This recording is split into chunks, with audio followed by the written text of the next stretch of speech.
Customer just reached out. Their HydroWise controller is no longer connecting to the internet. So let's go see what's wrong using a multimeter. Well, nothing's coming up on the display.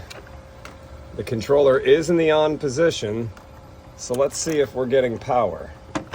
With my multimeter set to AC voltage, we're gonna go ahead and touch this lead, or both leads, to the two yellow wires, and that is giving us 0 volts.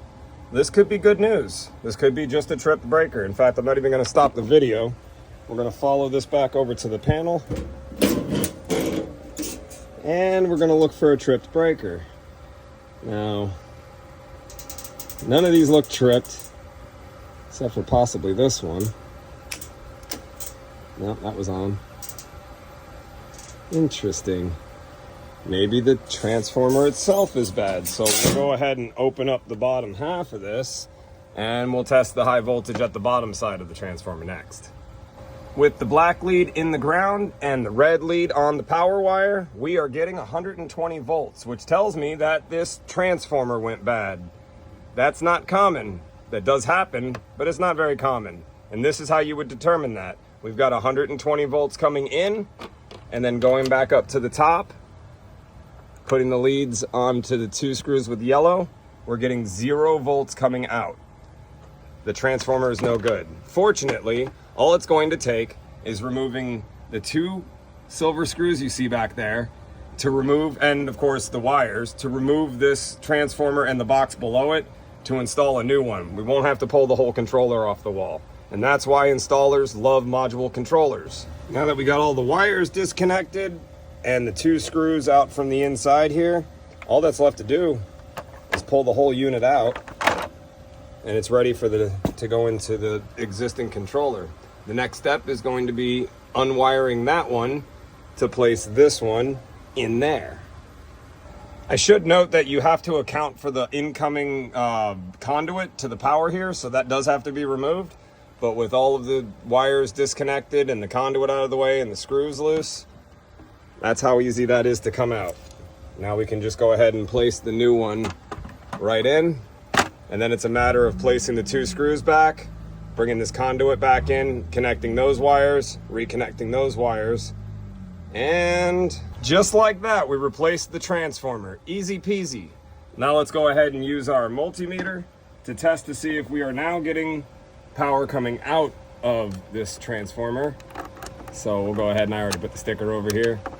We'll go ahead and put these leads here and here. And would you look at that?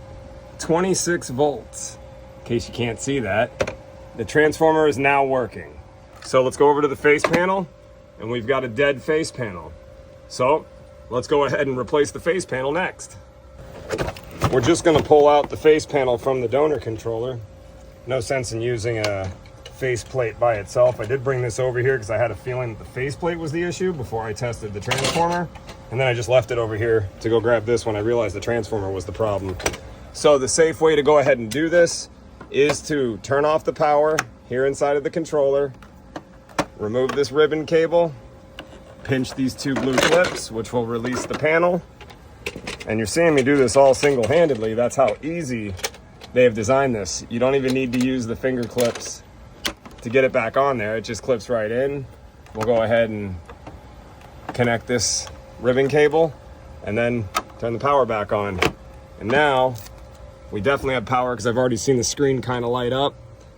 We'll wait a few seconds and we should see the HydroWise screen come right up next. And there you go.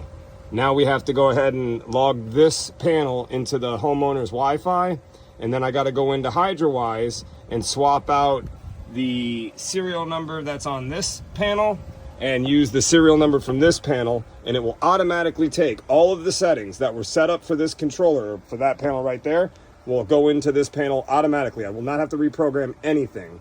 All I have to do is tell this controller how to connect to the internet, and then tell HydroWise that this controller has a new panel by giving it the serial number. Then everything else is good to go.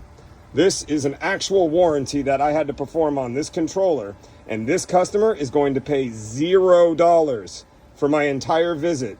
because that's the warranty I offer on this controller. And I'm happy to tell you that this is the second time I've ever had to deal with this in the handful of years that I've been installing these controllers. So I'm happy to do this for free for this customer. This doesn't happen very often, and it's a very easy fix when it does. All right, I'll get this all programmed, and then I'll be off to the next one.